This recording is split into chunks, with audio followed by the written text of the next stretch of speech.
Planet Dolan.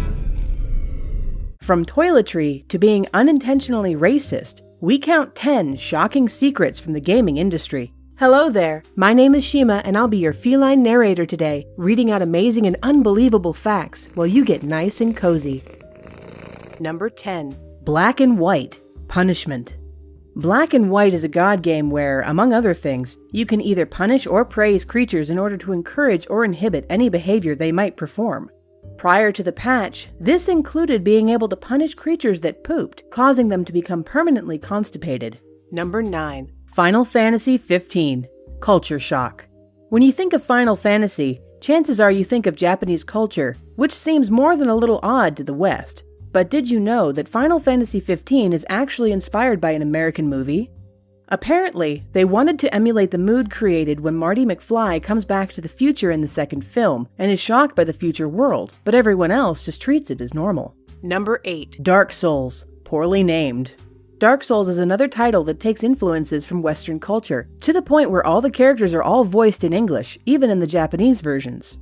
But they didn't really do that much research, because the first title for Dark Souls was Dark Race, which, as you might imagine, didn't go down that well.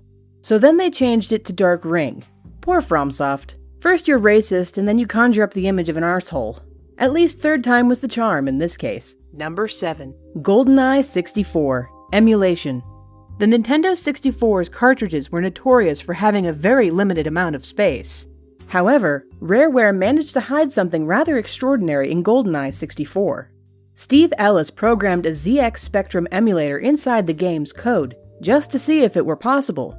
Funnily enough, it actually works really well. Of course, there aren't any ROMs in there as well, but it's still an impressive feat.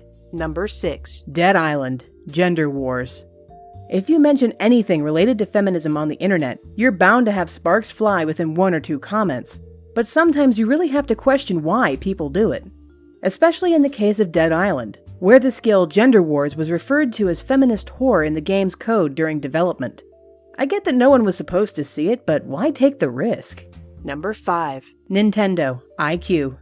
Everyone knows all the Nintendo consoles, even the ugly stepchild, the Virtual Boy. But there's actually one console that most people haven't heard of because it was never released outside of China.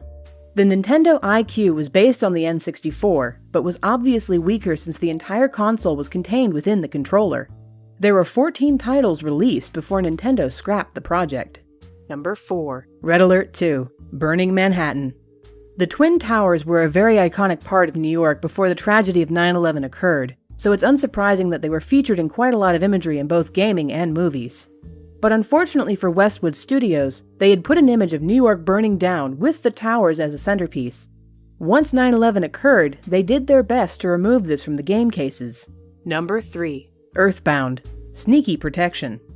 Believe it or not, SNES pirating was a big enough concern for developers to try their best at DRM. One of the most notable examples is Earthbound.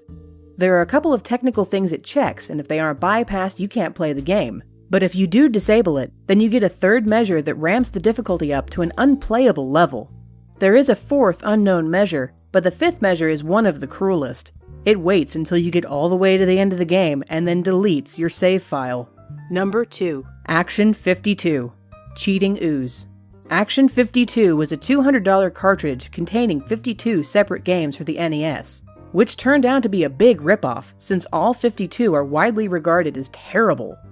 But the game Ooze is probably the worst of the bunch, since the developers put a $104,000 reward for beating it, but since it was programmed so badly, it's impossible to beat level 2. This seems to be on purpose at first, but the message you needed to take a photo of to win the contest could actually be found in the code. Number 1. Super Mario Strikers. Testy. Super Mario Strikers' marketing team did something rather different than to other Nintendo titles. They did their best to make it appeal to teenagers. One unused promo poster shows their thinking at the time. There are 2 soccer balls in a net with the quote, "You're gonna need a pair." I don't know why they didn't use it. Everyone loves scrotal jokes. Thanks for listening. Bye. Oh, Danger Dolan, I love random facts about life told really quickly one after the other in a countdown. Guess what? We have a whole channel dedicated to that. Links down below. Like animation? Have some questions about life in the universe you need answered? Come check out Super Planet Dolan. Danger Dolan and I will answer your life questions. Links are down below.